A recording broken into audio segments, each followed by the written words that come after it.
Hello guys, ಎಲ್ಲರೂ ಹೇಗಿದ್ದೀರಾ? ಇವತ್ತಿನ ವಿಡಿಯೋ ತುಂಬ ಇಂಟ್ರೆಸ್ಟ್ ಆಗಿರುತ್ತೆ, ಮಿಸ್ ಮಾಡದೆ ಕೊನೆ ತನಕ ನೋಡಿ. ನಾನು ಒಂದು ಲಾಸ್ಟ್ ವಿಡಿಯೋದಲ್ಲಿ ನಮ್ಮೂರು ಟೂರು ಏನು ತೋರಿಸಿದ್ದೆ ಅದ್ರ ನೆಕ್ಸ್ಟ್ ಪಾರ್ಟ್ ಇದು.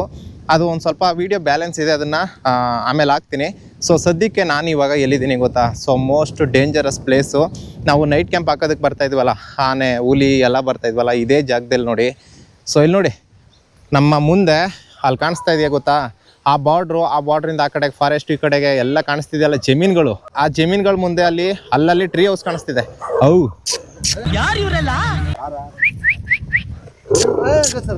ಅಲ್ಲಿ ಕಾಣಿಸ್ತಿದೆಯಾ ಒಂದೊಂದು ಟ್ರೀ ಹೌಸ್ಗಳು. ಅದ್ರ ಮೇಲ್ಗಡೆನೆ ನಾವು ಟ್ರೀ ಹೌಸ್ ಕ್ಯಾಂಪಿಂಗ್ ಆಗ್ತಾ ಇದ್ದಿದ್ದು. ಅಲ್ಲಿ ನೋಡಿ ಒಂದೊಂದು ಟ್ರೀ ಹೌಸ್ ಕಾಣಿಸ್ತಿದೆ. ಝೂಮ್ ಮಾಡ್ತಿದ್ದೀನಲ್ಲ, ಅಲ್ಲಿ ಕಾಣಿಸ್ತಾ ಇದೆ ಗೊತ್ತಾ? ಝೂಮ್ ಮಾಡಿ. ಸೊ ಅದೇ ಟ್ರೀ ಹೌಸಲ್ಲಿ ನಾವು ಇರ್ತಾ ಇದ್ದಿದ್ದು. ಬನ್ರಿ, ಇವಾಗ ನೈಟ್ ಆನೆ ಬಂದಿದ್ದಿಲ್ಲ. ಆನೆ ಬಂದು ನಾವು ಹೋಗಿದ್ದು ನೋಡಿ ಅಲ್ಲಿ ಫಾರೆಸ್ಟ್. ಇಲ್ಲಿಂದ ಸುಮಾರು ಒಂದು 2 ಕಿಲೋಮೀಟ್ರ್ ಅಲ್ಲಿ ಕಾಣಿಸ್ತಿದೆ ಗೊತ್ತಾ? ಅಲ್ಲಿದೆ ಫಾರೆಸ್ಟು. ಆವಾಗೆಲ್ಲ ಫಾರೆಸ್ಟ್ ಹತ್ರ ಇರೋ ತೋಟಗಳಿಗೆ ಬರ್ತಾಯಿದ್ದವು. ಅಲ್ಲೇನು ಇಲ್ವಲ್ಲ, ಇವಾಗ ಊರ ಹತ್ರ ಇರೋ ತೋಟಗಳಿಗೆ ಬರ್ತಾ ಇದ್ದಾವೆ. ನೈಟು ಆನೆ ಬಂದು ಇಲ್ಲಿ ಜೋಳ ತಿಂದಿದೆಯಂತೆ. ಅಲ್ಲಿ ಹೋಗಿ ನೋಡೋಣ ಬನ್ನಿ. ಒಂದು ಕ್ಲಿಪ್ ಹಾಕ್ತೀನಿ ನೋಡಿ, ನೈಟು ಯಾವ ಥರ ದಾಟ್ಕೊಂಡು ಬರ್ತವೆ ಆನೆಗಳು ಅಂತ.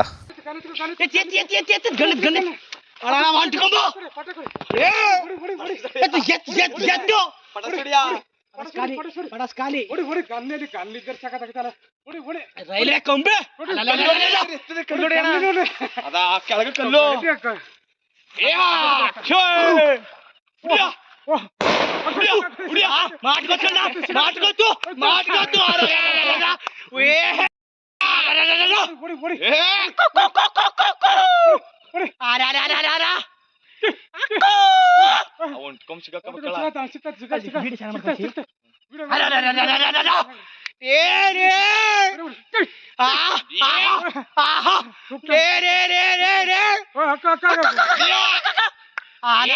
ಪಡಸ್ತಂದಿಲ್ಲ ಕಣ.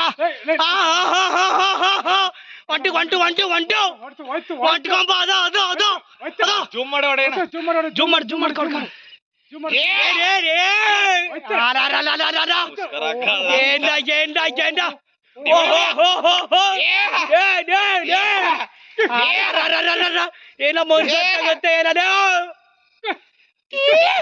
ಇದು ಸಿಗಾಕೋತದ. ಅಯ್ಯಯ್ಯಯ್ಯೋ,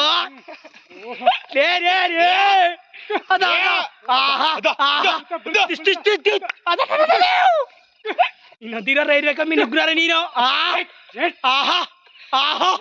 ಅವು ಬರಬೇಕು ಅಂತ ಇದ್ರೆ ರೈಲ್ವೆ ಬ್ಯಾರಿಕೇಡ್ ಆಗಲಿ, ಆನೆ ಗುಂಡಿಗಳಾಗಲಿ ಏನಿದ್ರು ದಾಟ್ಕೊಂಡು ಬಂದ್ಬಿಡ್ತವೆ. ನೋಡ್ರಿ, ಇಲ್ಲೊಂದು ಗುಳ್ಳಿದೆ, ಮತ್ತು ಅಲ್ಲಿ ಟ್ರೀ ಹೌಸ್ ಮರದ ಮೇಲ್ಗಡೆ ಇದೆ. ಅದು ಸೇಫು, ಒಂದು ಸ್ವಲ್ಪ ಬೆಟ್ರು.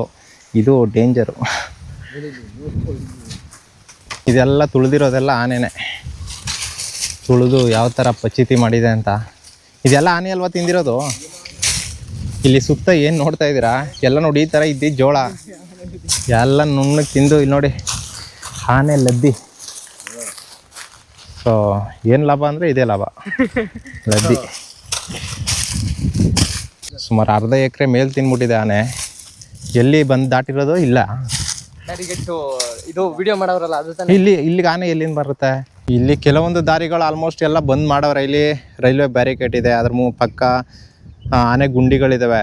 ಇಲ್ಲಿ ಏನಪ್ಪ ಅಂದರೆ, ಈ ರೈಲ್ವೆ ಬ್ಯಾರಿಕೇಟು, ಈ ಆನೆ ಗುಂಡಿ ಈ ಕಡೆಗೆ ಒಂದು ಸ್ವಲ್ಪ ಗ್ಯಾಪ್ ಇದೆ ನೋಡಿ. ಇದರಿಂದ ಆ ಕಡೆಗೂ ಅಲ್ಲೂ ತೋಟಗಳೇ, ಅಲ್ಲೂ ಹೊಲಗಳು. ಇವಾಗ ಮಳೆ ಇಲ್ಲ ಅಲ್ವಾ, ಬೇಸಿಗೆ, ಅದರಿಂದ ಅಲ್ಲಿ ಯಾವುದೇ ಫಸಲಾಕಿಲ್ಲ.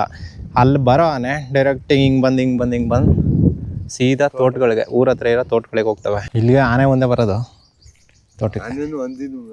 ಹಂದಿ ಬರ್ತವೆ. ಬೇರೆ ಪ್ರಾಣಿ ಇದ್ರೆ ಹೇಳ್ಬೋದು. ಹಿಡ್ದದೆ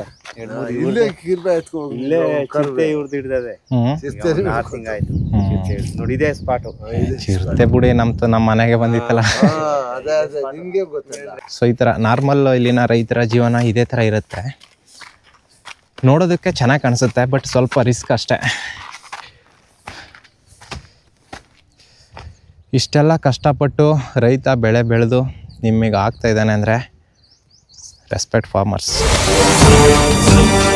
ಯಾವ ಥರ ಅಂದರೆ, ಆನೆಗಳಿಗೆ ಎಷ್ಟು ಬುದ್ಧಿ ಅಂದರೆ, 2 ಕಾಲನ್ನ ಮುಂದೆತ್ತು ಫಸ್ಟ್ ಒಂದು ಆನೆ ಇಡುತ್ತೆ, ಆಮೇಲೆ ಇನ್ನೊಂದು ಆನೆ ಹಿಂದೆ ತಳ್ಳುತ್ತೆ. ತಳ್ಳುತ್ತೆ. ಅದು ದಾಟಿದ್ಮೇಲೆ ಮತ್ತೆ ಆ ಆನೆನ ಈ ಕಡೆಯಿಂದ ಎಳೆಯುತ್ತೆ. ಎಷ್ಟೊಂದು ಬುದ್ಧಿ ಅಂದರೆ ಆನೆಗಳಿಗೆ. ಇದು ನೋಡಿ, ಸುಮಾರು ಹೈಟ್ ಎಷ್ಟಿದೆ ಗೊತ್ತಾ? ಇದು ರೈಲ್ವೆ ಬ್ಯಾರಿಕೇಟು 6 ಅಡಿ ಅಷ್ಟೇ. 6 ಅಡಿ ಇದೆ. 6 ಅಡಿ 6.5 ಅಡಿ.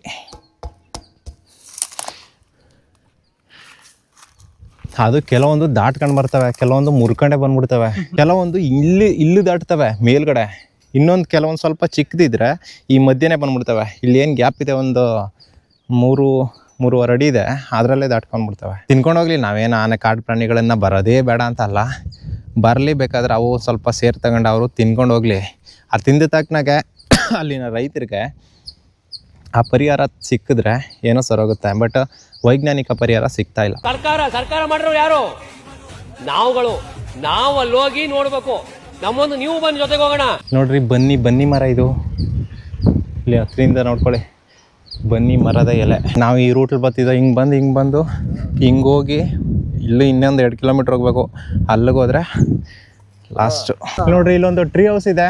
ಸೊ ಆದರೆ ಇವತ್ತು ರಾತ್ರಿ ಆ ಟ್ರೀ ಹೌಸಲ್ಲಿ ಒಂದು ಕ್ಯಾಂಪಿಂಗ್ ಮಾಡಿ ಆನೆ ಬರುತ್ತೆ ಏನಂತ ಲೈವಲ್ಲಿ ನೋಡೋಣ. ಓಕೆ, ಇವಾಗ ಇಲ್ಲಿಂದ ಸೀದಾ ನಮ್ಮ ರಾಜ್ ಅವ್ರ ತೋಟಕ್ಕೆ ಹೋಗೋಣ ಬನ್ನಿ. ಅಲ್ಲೂ ಕೆಲವೊಂದು ಕ್ಯಾಂಪಿಂಗ್ಗಳು ಮಾಡಿದ್ದೀವಿ, ಅಲ್ಲಿ ಯಾವ ಥರ ಇದೆ ಅಂತ ನೋಡೋಣ. ನಾವು ಆವಾಗ ಕ್ಯಾಂಪ್ ಆಗ್ತಿರೋಂಥ ಜಾಗದಲ್ಲಿದ್ದೀವಿ, ಇಲ್ಲಿ ನೋಡಿ.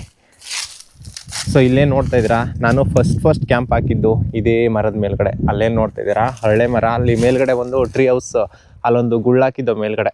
ನಾನು ರಾಜು ಸುಮಾರು, ನಾನು ಫಸ್ಟು ಅಂದರೆ ಬೆಂಗಳೂರಿಂದ ಬಂದಾಗ ಫಸ್ಟು ನೈಟ್ ಕ್ಯಾಂಪ್ ಹಾಕಿದ್ದು, ಅಂದರೆ ಈ ಥರ ಅಡ್ವೆಂಚರ್ ಮಾಡ್ಬೋದು ಅಂತ ಫಸ್ಟ್ ಮಾಡಿದ್ದೆ ಇಲ್ಲಿ. ಅಲ್ಲಿ ಹಾಕಿದ್ವಿ, ಆನೆ ಇಲ್ಲೇ ಬರ್ತಾಯಿತ್ತು, ಹಿಂಗೆ ಬಂದು ಇಲ್ಲೆಲ್ಲ ಓಡಾಡಿದೆ ಆನೆ. ಇವಾಗ ಅಲ್ಲಿ ಮುಂದೆ ಒಂದು ಮರ ಇದೆಯಲ್ಲ, ಅಲ್ಲಿದೆ ನಮ್ಮ ಟ್ರೀ ಹೌಸು. ಎಷ್ಟು ನಮ್ಮ 1 ವರ್ಷ ಆಯ್ತಾ ನಾವು ಕ್ಯಾಂಪ್ ಮಾಡಿಲ್ಲಿ? 2 ವರ್ಷ ಆಗೋಯ್ತಾ? ಹಾಂ, ಇಲ್ಲಿ ನೋಡಿ, ಜನ ಬಿಸಿಲಿಗೆ ಕೊಡೆ ಹಿಡಿಯೋದು ನೋಡಿದ್ದೀವಿ, ಬಿಸಿಲಿಗೆ ಹೆಲ್ಮೆಟ್ ಹಾಕೊಂಡು ಓಡಾಡ್ತಾ ಇರೋರನ್ನ ನೋಡಿದ್ದೀರಾ ಎಲ್ಲ? ಈ ಥರ ಸೋಕಿ. ಇಲ್ಲಿ ನೋಡಿ, ಇಲ್ಲಿ ಮೆಣಸಿ ಹಾಕಿದ್ದೀವಿ, ಇಲ್ಲಿ ನೋಡ್ತಿರ್ಬೋದು ಎಷ್ಟೊಂದು ಚೆನ್ನಾಗಿದೆ ಅಂತ. ಇದು ನೀವು ಬಳಸ್ತಿರಲ್ಲ ಸಾಂಬಾರಿಗೆ, ಆ ಮೆಣಸಿ ಅಲ್ಲ, ಬುಲೆಟ್ ಮೆಣಸಿ ಅಂತ. ಇದು ಕೆಲವೊಂದು ಬಜ್ಜಿ ಹಾಕ್ತಾರಲ್ಲ, ಮತ್ತು ಅದೇ ಏನಕ್ಕೋ ಬಳಸ್ತಾರೆ. ಬುಲೆಟ್ ಮೆಣಸಿ ಅಂತ ಒಂದು ಸ್ವಲ್ಪ ದೊಡ್ಡದಾಗಿರುತ್ತೆ.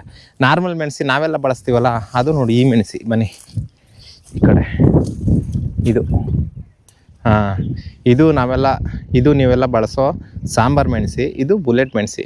ಎರಡನ್ನೂ, ಇದೊಂದು ಸ್ವಲ್ಪ ಅದೊಂದು ಸ್ವಲ್ಪ, ಎರಡು ಹಾಕಿದ್ದೀವಿ.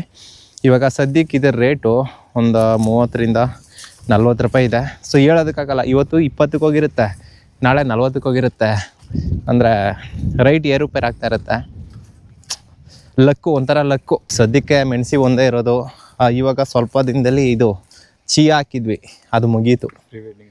ಪ್ರೀ ವೆಡ್ಡಿಂಗ್ ಅಂದರೆ ಚಿಯಾ ಗೊತ್ತಾ ನಿಮಗೆ? ಅದೇ ನೀರುಗಳಿಗೆ ಹಾಕೊಂಡು ಕುಡಿತಾರೆ ನೋಡಿ. ಅದು ಏನಕ್ಕೆ ಹಾಕ್ತಾರೆ? ಅದು ಏನಕ್ಕೆ ಹಾಕ್ತಾರೆ ರಾಜು? ಆ ಚಿಯಾ ಅಂತಾರಲ್ಲ, ಏನಕ್ಕೆ ಹಾಕ್ತಾರೆ ಕೊಡ್ತಾರೋ?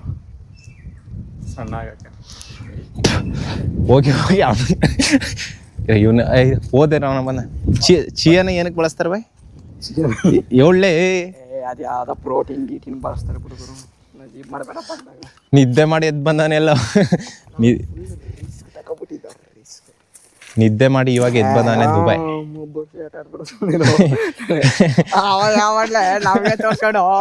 ನೇಚರ್ ತೋರ್ಸ್ಲಿ, ನೇಚರು. ಅಲ್ಲಿ ನೋಡಿ, ನಮ್ಮ ಟ್ರೀ ಹೌಸ್ ಇಲ್ಲಿದೆ. ಹತ್ತು ಬಾಯ್, ಟ್ರೀ ಹೌಸ್ ಹತ್ತು ಬಾಯ್.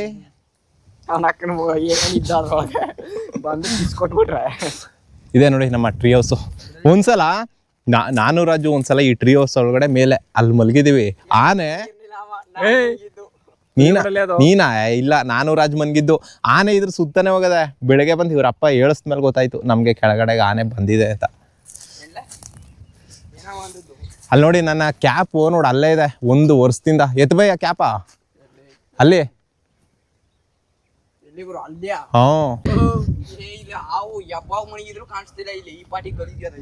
ನುಗ್ಗು ಬಾಯ್,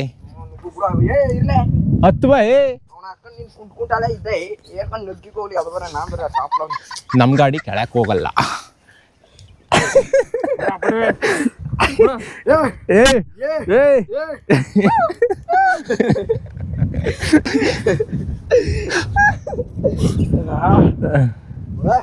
ಇಲ್ಲಿ ನೋಡಿ, ಹಿಂಗೆ ಎತ್ಕೊಂಡು ಹೋದ್ರೆ ನಮ್ಮ ಟ್ರೀ ಹೌಸ್ ನೋಡಿ ಅಲ್ಲಿದೆ, ನಾನು ಇಲ್ಲಿದ್ದೀನಿ. ಅದ ತಕೊಂಡೋಗಿ ಅಲ್ಲಿ ನೀವು ವರ್ಷ ಬಿಟ್ಟಿದೆ ಎಲ್ಲ, ನೀನ್ ನಾಯ ಬುಜಕ್ಕೆ ಯಾವ್ದು ಕರ್ ಹೊಡೆದ್ಬಿಡ್ತಾನೆ ಒಯ್ಲಿಗೆ ಎಲ್ಲ ಎಲಿ ಕರ್ತದಾವೆ. ಯಾ ಜಮಾನದ ಕಾಲದ ತಗೋರ ಇದಾವು. ಆ ಮಾವುಟಿ ನೋಡ್ರೆ ಇದಿದ್ದಾಗದ, ಕಳ್ಕೋಟ್ ಇದ್ದಾಗದ. ಕಳ್ಕೋಟ್ ನೋಡ್ರೆ ಮಾವುಟಿ ಇದ್ದಾಗದ, ಇದ್ ನೋಡ್ರೆ ಕಳ್ಕೋಟು.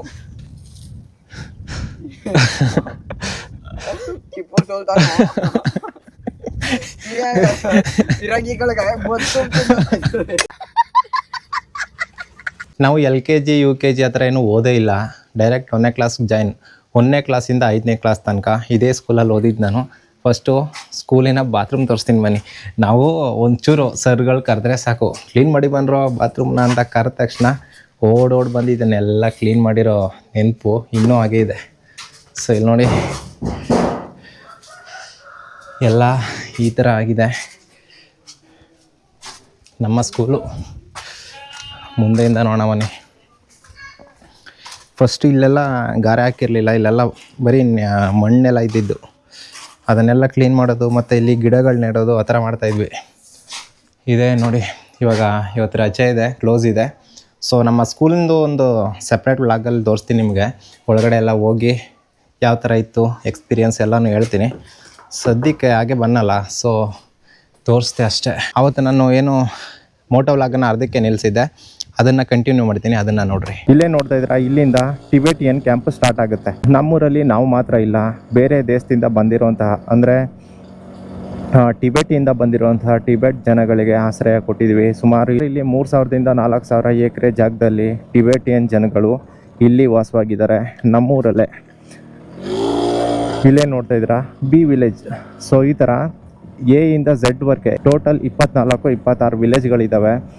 ಆ ಪ್ರತಿಯೊಂದು ವಿಲೇಜ್ಗಳಲ್ಲಿ ನಾನು ಹೇಳಿದ್ನಲ್ಲ ಅಲ್ಲಲ್ಲಿ ಒಂದೊಂದು ಹಳ್ಳಿಗಳ ಥರ.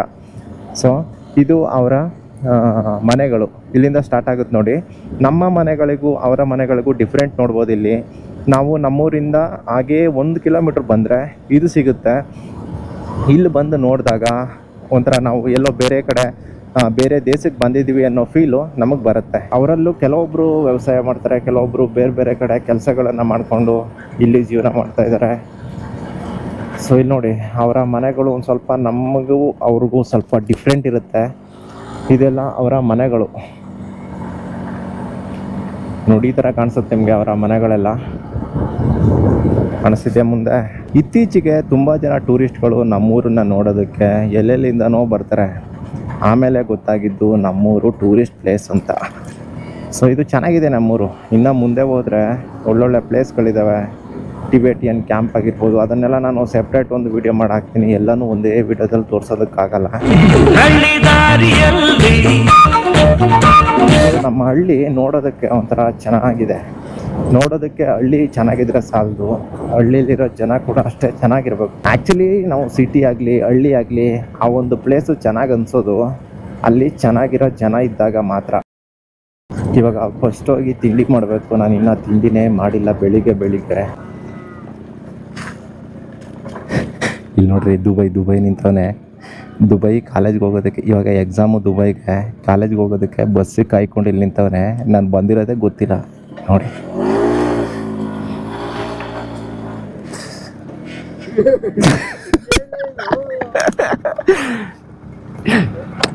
ಯಾರೋ ಫಾರಿನ್ನಿಂದ ಬಂದಿರೋನು ಅನ್ಕೊಂಡ.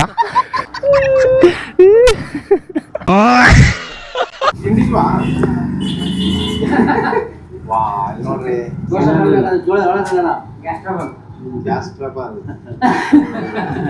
ಊಟ ಮಾಡೋಣ ಅಂದ್ಬಿಟ್ಟು ಹೋಟೆಲ್ ಬಂದರೆ ಹೋಟೆಲಲ್ಲಿ ಗ್ಯಾಸೇ ಇಲ್ವಂತೆ. ಸೊ ಇಲ್ಲಿ ನೋಡಿ ಯಾವ ಥರ ಎಫೆಕ್ಟ್ ಆಗಿದೆ. ದುಬೈ ಕರ್ಕೊಂಡು ಊಟಕ್ಕೆ ಹೋಗ್ತಾ ಇದ್ದೀವಿ. ಊಟ ಅಲ್ಲ, ತಿಂಡಿ ಮಾಡೋದಕ್ಕೆ ಹೋಗ್ತಾ ಇದ್ದೀನಿ. ಎಲ್ಲ ಹೋಟ್ಲು ಬಂದು ಓಕೆ ಗೈಸ್, ನೋಡಿದ್ರಲ್ಲ ಆಲ್ಮೋಸ್ಟ್ ನಮ್ಮ ಊರಲ್ಲಿ ಯಾವ್ಯಾವುದು ಅಂದರೆ ನಾನು ಕ್ಯಾಂಪಿಂಗ್ ಮಾಡ್ತಿದ್ದ ವೀಡಿಯೋಗಳು, ಇಂಪಾರ್ಟೆಂಟ್ ಪ್ಲೇಸ್ಗಳನ್ನು ತೋರಿಸೋವಂಥ ಕೆಲಸನ ಮಾಡಿದೆ. ಇನ್ನೂ ತುಂಬ ಇದಾವೆ ತೋರಿಸೋ ಪ್ಲೇಸ್ಗಳು. ಸೊ ಮುಂದಿನ ದಿನಗಳಲ್ಲಿ ಅದನ್ನು ತೋರಿಸ್ತೀನಿ. ಈ ವಿಡಿಯೋ ಹೇಗೆ ಅನಿಸ್ತು ಮತ್ತು ನಾವು ವೀಡಿಯೋ ಮಾಡ್ತಿದ್ದಂಥ ಪ್ಲೇಸ್ಗಳು ಯಾವ ಥರ ಇತ್ತು ಅಂತ ಕೆಳಗಡೆ ಕಮೆಂಟ್ ಮಾಡಿ. ಸಿಗ್ತೀನಿ ನಾಳೆ ಇನ್ನೊಂದು ಹೊಸ ವೀಡಿಯೋ ಜೊತೆ ಅಂತ ಹೇಳ್ತಾ ಅಲ್ಲಿ ತನಕ ಎಲ್ರಿಗೂ tata, bye, take care, love you, bye.